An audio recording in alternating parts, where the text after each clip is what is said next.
Doktor o'limga davo borligini isbotlash uchun o'liklarni tiriltiradigan apparatni yaratdi, lekin nimadir noto'g'ri ketdi va o'zi bilmagan holda dahshatli maxluqni yaratib qo'ydi.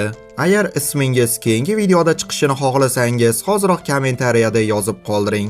Video boshlanishida oldin like bosib, obuna tugmasini ham bitta urib mazasini qochirib qo'ying, chunki bu qo'lingizdan keladi, ishonaman. Bosing obunani.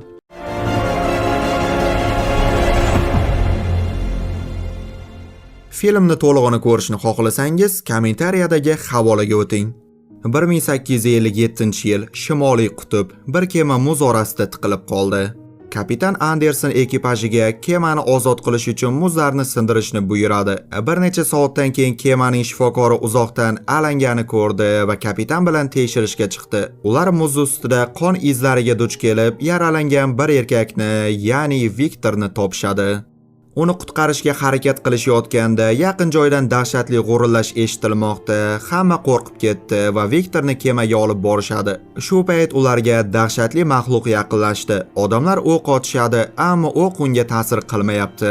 Maxluq kemaga yetib kelib, ularni yoppasiga urib yiqitadi va Viktorni topshiringlar deydi. Ular rozi bo'lmaydi, natijada jang yana boshlanadi. Anderson maxluqni otib, uni kemadan tushirib yuboradi, lekin u hali tirik edi. Shuning uchun ular zinani tortib olishadi, biroq maxluq g'azablanib kemani itarishni boshlaydi. Anderson bu safar kallasi ishlab muz tagiga o'q uzdi va muz yorilib, maxluq suv ostiga g'arq bo'ldi. Shundan so'ng shifokor Viktorni davolaydi. Viktor esa valdirayapti. U hali yana qaytadi va to'xtatmoqchi bo'lgan har kimni o'ldiradi deydi. Keyin u bu maxluqni o'zi yaratganini tan oladi, shuningdek o'z hikoyasini aytishni boshlaydi. Bir vaqtlar Viktor boy ayolning o'g'li edi. Uning otasi Leopold esa mashhur jarroh, lekin sovuq va zo'ravon odam. U xotinini boyligi uchun uylangan va oilasini bosim ostida ushlaydi. Har safar ular janjallashganida esa kichkina Viktor onasini ovutardi. Leopold o'g'lini tibbiyotga o'rgatar, xato javob berganida esa tayoq bilan urardi. Bir kun onasi tug'ruq paytida og'ir qon yo'qotib vafot etdi. Shundan so'ng Viktor otasi bilan bo'lsa-da butunlay yolg'iz qoldi. Yillar o'tib otasi bor e'tiborni kichik o'g'liga Williamga qarata boshlaydi. Viktor esa e'tiborsiz qoldi. U o'z onasining qanday qilib eng yaxshi shifokorning qo'lida o'lganini tushunmayapti. Nihoyat u otasiga yuzlanib, uni onasini ataylab o'ldirganlikda ayblaydi. Leopold esa hech kim o'limni yenga olmaydi deydi. Shu payt Viktor ichida qasam ichadi, men hayot bilan o'limning ustidan hukmronlik qilaman deb. Shu joyda pauza qilib videoga like bosib qo'ying. Like'lar soni ko'p bo'lsa, yangi videolar soni ham ko'payadi va video qanchalik qiziqarli bo'lishi ham bosgan likeingizga bog'liq. Like'lar uchun oldindan rahmat. Ko'p yillar o'tib otasi ham vafot etdi. William qarindoshlariga yuboriladi. Viktor esa Londonga o'qishga ketdi. U yillar davomida faqat ilmga sho'ng'iydi. 1855-yilda Londondagi Qirollik tibbiyot kollejida u jasadni elektr toki yordamida tiriltirish tajribasini o'tkazadi. Hamma hayratda qoladi, chunki jasad rostdan ham harakatlandi. Professorlar esa buni sirk tomoshasi deb atashmoqda. Viktor esa ularni xato gapirganini isbotlashga urinmoqda. Viktor o'z tajribasida jasadni tiriltirib, bu faqat elektr zarbasi emas, balki miyasi ham ishlayotganini isbotlamoqchi. Professorlar esa uni Xudoga qarshi ish qilyapsan deb shovqin ko'taradi. Burchakda esa jim turgan Henrik ismli boyvachcha hammasini indamay kuzatmoqda. Tajriba tugagach Viktor binodan chiqadi. Henrik unga yaqinlashib tajribasini maqtaydi, lekin biroz hayajoni va xatolar bo'ldi deydi va uni 3 kundan keyin uyiga chaqiradi. Viktor Henrikning uyiga bordi. Henrik unga asrab qo'yilgan inson nerv tizimini ko'rsatdi. Ular inson tanasi va energiya haqida suhbatlashmoqda. Bu Viktorga yangi g'oya beradi. Henrik unga yordam berishni taklif qiladi, evaziga faqatgina bilim berishini so'raydi. Keyin Viktor ukasi William va uning sevgan qizi Elizabeth bilan uchrashdi. To'satdan kechki ovqatda janjal chiqadi. William Viktorni chala professor, Elizabeth esa ishlatilgan gangdon deydi va voqealar hozirgi vaqtga qaytdi va Viktor qon yo'tala boshlaydi. Kapitan Anderson odamlarni tinchlantirib, Viktorni o'z himoyasiga oldi, biroq maxluq uzoqdan kemani kuzatayotgan edi. Viktor hikoyasini davom ettiradi. Henrik uni tashlandiq qasrga olib borib, ular u yerni laboratoriyaga aylantirishadi. Viktor jinoyatchilarning jasadlaridan qismlar olib, yangi odamlarni yaratishga kirishadi. Shu bilan birgalikda u Elizabet bilan yaqin munosabatlar qurishni boshlaydi. Ular birgalikda xola-xola, unik kuruk, lanka deysizmi, xullas hamma o'yinni o'ynab ko'rishdi. Lekin Elizabet oxir-oqibat men Williamni sevaman deb Viktorni tashlab ketdi. Yuragi singan Viktor cho'milayotganda ilhom keldi. Tajribadagi xatoni tushunadi va batareyani boshqacha ulagan jasad nihoyat harakatga keldi. Keyin Henrik bilan jang maydonidan inson tanalarini yig'ib, mukammal insonni yaratishni boshlaydilar. Kunlarning birida Viktor bo'ron yaqinlashayotganini sezadi va yaratgan maxluqini tiriltirishga tayyorlaydi. Henrikni izlab topganda, u shuncha paytdan beri parik taqib yurgan ekan, chunki u saraton kasalligiga chalingan va umrining oxirini yashamoqda. Henrik unga o'z iltimosini aytadi, ya'ni uning miyasini maxluqqa ko'chirib, unga yangi hayot ato qilish. Viktor esa buni rad etadi. Viktor qasr minorasiga chiqib, chaqmoq energiyasini maxluqqa yo'naltiruvchi qurilmani o'rnatadi. Henrik esa unga katta miqdorda pul, hatto Elizabetni ham taklif qilib Viktorni ko'ndirmoqchi. Ammo Viktor yana rad javobini beradi. Sening miyang bilan qoning saraton bilan zaharlangan deydi. G'azablangan Henrik qurilmaning bir qismini olib uni sindirmoqchi edi va ular tortishib qolishadi va Henrik yiqilib halok bo'ldi. Viktor tezda qurilmani ulab chaqmoq urishini kutmoqda va nihoyat yashin tushdi va maxluqning tanasi elektrdan o'tdi, biroq yuragi urmayapti. Viktor esa g'azab bilan hammasi bir tiyin bo'ldi deb charchab uxlab qoldi. Ertalab uyg'onib onasining ovozini eshitadi va ne ko'z bilan ko'rsinki, maxluq tirik, u harakatlanmoqda, faqat quyoshdan qo'rqar ekan. Viktor unga quyosh xavfli emasligini ko'rsatadi va uning yurak urishini eshitib quchoqlaydi. U maxluqni yashirish uchun qasr ostidagi tunnelda zanjirlaydi. Haftalar o'tadi, maxluq esa yanada kuchayadi, lekin gapira olmaydi. Viktor kecha-kunduz unga qaraydi, ammo o'zi qilgan ixtirodan jirkanmoqda. Bir kuni maxluq terisini ustara bilan kesib oldi, yarasi esa bir zumda bitadi. Viktor esa hayratda. William va Elizabet uzoq vaqtdan beri javob bo'lmagani uchun qasriga kelishadi. Viktor esa Henrik yo'q deydi va ukasini laboratoriyaga olib ketdi. Elizabet shovqinni eshitib tunnelga tushganda maxluqni ko'rib og'zi lang etib ochilib qoldi. Chunki umrida bunday katta shashonchani ko'rmagan va qiz unga ko'z suzishni boshlaydi.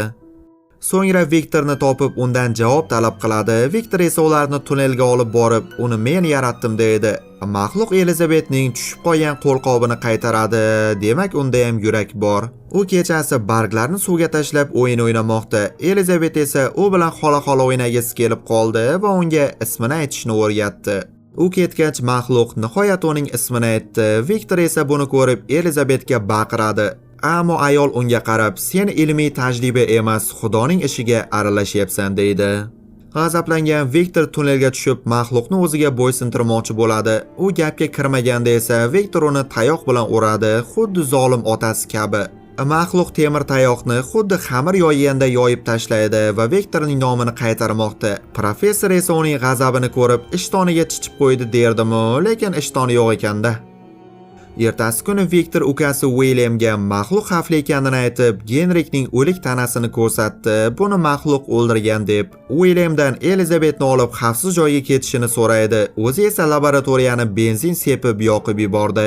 Elizabet yomon alomatni sezib ortiga qaytdi. Viktor esa maxluqqa oxirgi so'zingni ayt deganda, maxluq Viktor va Elizabet deydi. Viktor esa bir lahza hayron bo'ladi, lekin baribir binoni yoqib yubordi. Portlash oqibatida Viktorning bitta oyog'i uzilib tushdi. Elizabet esa yetib kelganda allaqachon kech bo'lgandi.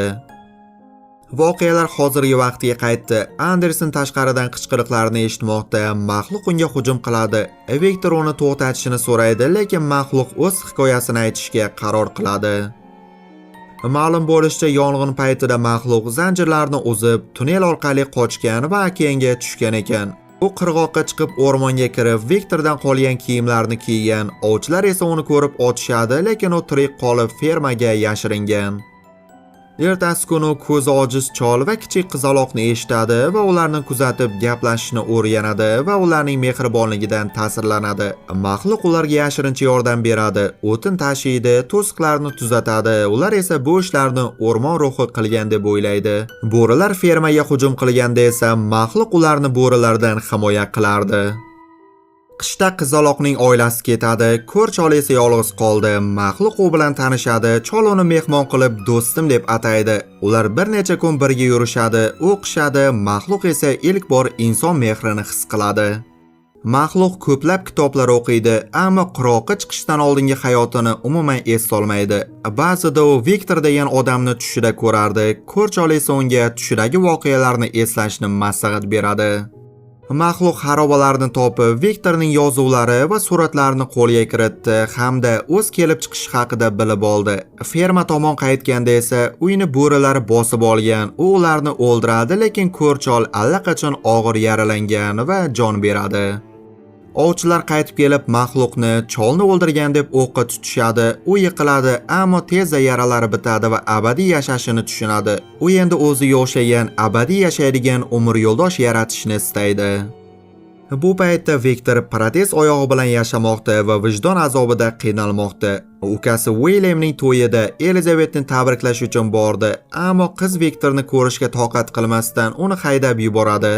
Tunda maxluq paydo bo'lib Viktordan unga o'xshash mavjudot yaratishini so'raydi. Viktor esa rad etgandan so'ng u g'azablanib hammasini vayron qiladi. Shovqinni eshitgan Elizabet maxluqni ko'rib, shashonchangdan seni tirikmisan deb mehr bilan qaraydi. Lekin Viktor uni otaman deb to'satdan Elizabetni otib qo'ydi. Viktor hammani aldab Elizabetni maxluq o'ldirganini aytmoqda. Maxluq esa qizni o'zi bilan olib chiqib ketdi. Elizabet esa o'lmasdan oldin maxluqqa nega hamma erkaklarniki senikidek kattamasa deydi. Gavdasini aytgan bo'lsa kerak-da. Viktor uning ortidan qurol bilan kuzatib kelgan ekan va maxluq undan qochib ketdi. Viktor uni haftalar davomida quzib shimoliy qutbgacha yetib keldi. Oxirgi to'qnashuvda esa ular janjallashadi. Viktor yaralanadi va maxluq Viktorning sumkasidan dinamit topib, bu safar hammasini yakunlashga qaror qildi. Viktor yaralar tufayli tez yugura olmaydi va dinamitning portlashidan qutula olmadi. Shunga qaramay u tirik qoldi va shu payt ekspeditsiya jamoasi ularni topdi. Viktor va nihoyat xatosini tushunib yetib, maxluqning qo'lini ushlab, uni o'g'lim deb atab kechirim so'raydi va yashashda davom etishini buyuradi. Maxluq uni kechiradi va ota deb peshonasidan o'padi va Viktor vijdon azobidan qutulgancha jon berdi. Kapitan Anderson maxluqni ozod qildi. Minnatdorchilik sifatida maxluq kemani muzdan itarib chiqardi va kema suzib ketar ekan. U quyoshga Viktor o'rgatganidek tikilib turardi. Ala, maxluqda ham ko'ngil bor, yurak bor ularda ham. Ular ham mehrga muhtoj. Shuning uchun zooparkka borganda sherni qafasiga kirib boshini silab qo'yinglar-da. Bu ham bir mehr berishda. Film va video haqida o'z fikringizni kommentariyada yozib qoldiring va albatta keyingi videolarni o'tkazib yubormaslik uchun kanalga obuna bo'lib qo'yishni unutmang. Paka-paka.